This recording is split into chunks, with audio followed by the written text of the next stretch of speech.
and welcome to tonight's Finance Strategy and Management Committee. Let's go for it. So item 1 on the agenda, apologies for absence. And we have apologies from councillors Reisman and Thomas. Okay. Item number 2, declarations of interest. No? Right, okay. All right, the most riveting item on the agenda. Number 3, public participation. Do we have any members in the gallery this evening? Okay. Apart from Tom's dog, okay, right. Right, item number 4, minutes. So to approve the minutes of the committee meeting held on the 25th of June 2024 and to note and approve any recommendations therein of the notes of the value for the value for money working group. That's a bit of a mouthful. Meeting of the 23rd of July 2024. Is that okay to take both at once? Yes.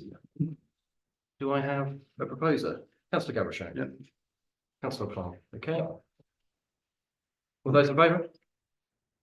Perfect. Item number 5. Receive the management accounts, investment performance, bank reconciliations and summary of payments at the end of June 2024. Any comments from anyone? Councillor Hoskins? The interesting thing about the summary is the variance between the year-end forecast and the budget for town and community. And if you look at town and community, the activity in the recreation and amenities side is quite strong. But if you look at the what I've described as the park services side, including adventure golf, there are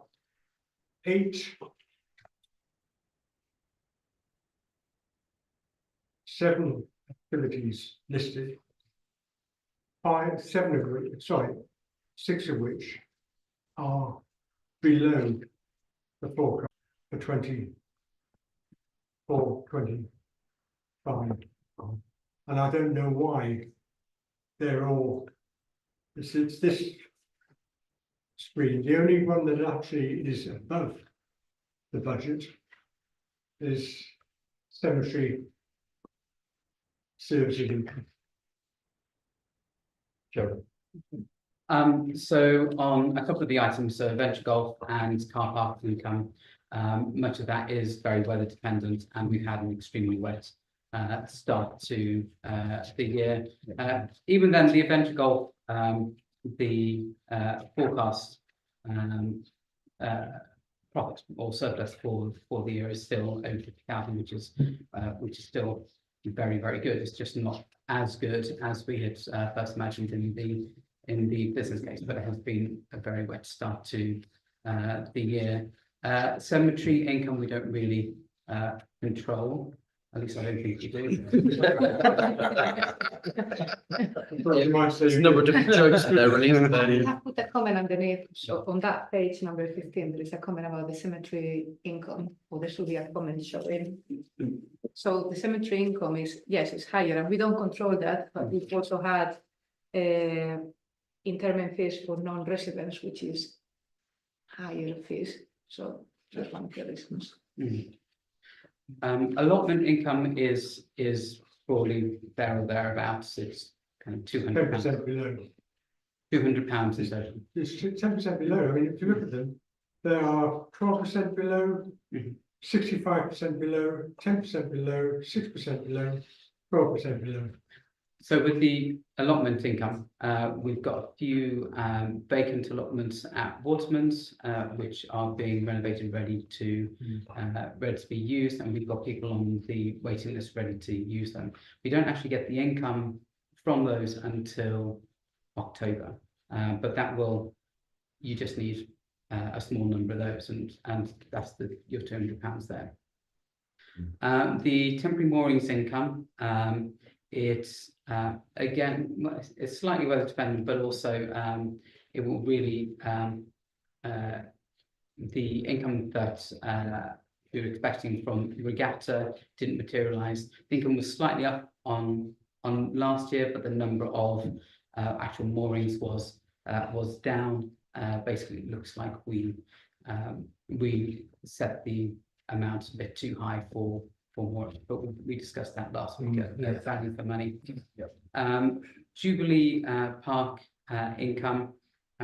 It is, as if you see, last year the actual was 43,500, and we're expecting this year to be 75,500. So it is still a huge increase on last year, and it should still be a surplus rather than a deficit, which is what we have traditionally run on Jubilee Park.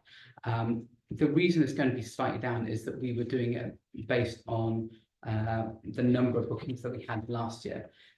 Actually, you've got Henley Hockey Club, who are basically, because of the large rise in the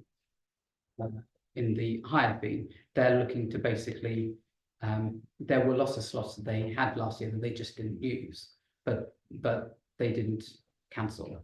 This year, they're actually looking to pare back and only basically and cancel any slots that they're not using. It does mean those slots will be available to let out to others. So there is a potential income stream there, and we can let it out at a higher price. The question there is whether or not we will actually be able to do that.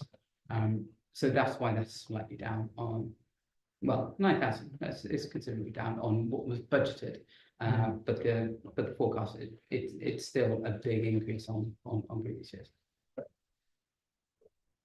I think that's one of those we could probably put more like the odd minutes of Daisy's scheduled posts, and the fact that you can actually utilise that. So I still think it's one of those things that many people don't realise, and especially in like my industry, whether it's personal trainers and stuff like that, they probably don't realise that they can hire that space. So like, and it doesn't take much to schedule a post or two a week on a repeating basis. Just be like, by the way, you can book it using this facility. Could help to plug some of that gap. But otherwise, proving that you have to make a decision that they have. The question of that is, does the Parks Department have a marketing person? Because what you really see is a £19,000 forecast against a £56,000 forecast. Is that correct? It's not that Parks to do that. No, who does it for them? I was going to say, so we have a communications manager, we don't have a marketing manager. Daisy is doing marketing, duties, and that was always understood. But she's not. Her primary focus is communications, which is to a certain extent some marketing, but it's not. The focus of it isn't usually driving sales and business development. It's very much on the communication side. So she'll do as much as she can. We will do as much as we can. And I think that is an area in staffing that we are missing, I would say, but we will do the best that we can to increase those revenue streams. Also, it's down to us to better use that. Like, I'm guilty of it in my own work of thinking things in my head a bit like, bookings down on here, and it's like, well, actually we could do a quick post that those are now usable and accessible, and that these hours are free. And it's, I like Daisy only messaged out last week, but does anyone have any news? It's probably down to all of us, including staff, to give her stuff to actually communicate, because there's no way that she can know all of this stuff. So some of you, the hockey club are using less hours, and you've got, say, 7 hours free a week. Let's communicate it, and let's really push that back to her. There's no way of her, so it's down to her. She can only communicate what we transfer to her. Right. Okay. Any further comments? I just want to make a quick comment. Thank you, Mercedes. Page 21, we've got the return of the page showing the headlines on the investments, which is a really welcome return. Because as a snapshot, we can see that we million in investments, and we haven't had it for a couple of years, and it's great to see it back. Thank you. Okay, good. Okay, we will mark those as received. Item 6, expenditure. So first one up. £1,636 from capital expenditure for a new hanging sign for King's Arms Barn. Sheridan, I think that's one for you. Yes, so I obviously King's Arms Barn used to be a pub with a traditional swing sign. I don't think it's had a swing sign since it's been a pub, as far as I'm aware. And we find that basically not many people know where it is. So the plan was to put a new swing sign. It has previously been discussed with the chair and vice chair of RNA, and the cost is minimal. It was originally thought that we'd be taking it from revenues, but then actually it's like, no, it makes perfect sense for it to be. I was going to say the cost is staggering. You've gone for minimum. It, For an issue that what 3 words sign solves in about 0 expense and 0 cost. I was gobsmacked that a hanging sign cost £1,636 pounds. But yeah, so it is. I mean, it is kind of hand painted. well, it means with the So- shop front design Design. page, which is good. and it's got to be installed. It's Yeah, no, all for that one. And to a certain extent, sorry, Chair. Sorry, and to a certain extent, it helps planning. Because when we actually have a little bit of a rant about other people putting up signs, if we can say, yeah, but we'll follow our example. This is what a proper sign should look like. That's hanging and illuminated. Is it illuminated or is it just hanging? That's a very. No, that'll be the next, thing. So, anyway, so can I propose acceptance of that? Councillor Plant was first, second there. Fine, second. Okay, all those in favour? We probably could, what 3 word, all of our locations as well, would be probably quite. Can what reword anything, can't you? Right, next one. So £4,700 from the IT revenue budget for a new voice over internet protocol telephone system. Well, Can we get on with it, please? Yes. Yes, Shall we get in there? sorry. Yes, Is there sir. a football game tonight? There is. No, there's tennis. No, there isn't. Yes. Can we get on with Sorry. it, please? So Sheridan, do you want to comment on this one? yeah. I should say that the wording on the agenda is slightly wrong. It should be £4,700 from capital expenditure. So the actual revenue expenditure doesn't need to be approved because it's done £5,000 per year. Well, that's fine. However, the cost to basically upgrade our systems for it is what €4,620. So that's what we're asking for from CAC. And that covers a period of, apologies, sorry. You can get that from. I was going to say, the only thing I ask was if that's for a period of how long, support perspective. So the setup cost, so the one-off setup cost actually was first of all. Yeah. However long we use the system, the contract length for the Teams-based system is just 1 year. Okay. And 15 to 20%. pardon? Yeah, sorry, yeah. And so we worked it out based on assuming the system would be in place for a minimum of 5 years. Okay. And so the cost comparison is on page 87, gives those costs over a 5-year basis. That's straightforward. And it is less than, it would be about £1,000 less per year in total. Yeah, over 5 years, yeah. It's fine. Is it important to link it in with Teams? Or put it another way, if you went for one of the cheaper options, what would be the issue in terms of linking with your existing system? I think basically all the systems are fine and doable. Lena, who's been looking into it, so she's had a look at all the systems and spoken to all the suppliers. I think the team system will be the most elegant system and will integrate with our current systems best and will probably be most user friendly. And it's also provided by our new IT support contractors. So there should it should help that it's all under one roof. Mr. I was pleased to see the savings in there. I'd be interested to know how that was calculated. And also if there's, due to the fact it's using a similar system, if you could comment on any of these, any staffing efficiency that we might expect from this. So staffing efficiency, it's a little difficult to quantify. We're not talking kind of probably huge amounts because we're very used to remote working now anyway. Usually people will call through on mobiles anyway, so that's fine. But we do have a lot of people who will have two numbers, whatever, and if somebody calls through to their landline number and they're not in the office and sometimes just aren't, then and they leave a voicemail, it might not be picked up for weeks. So there probably aren't many.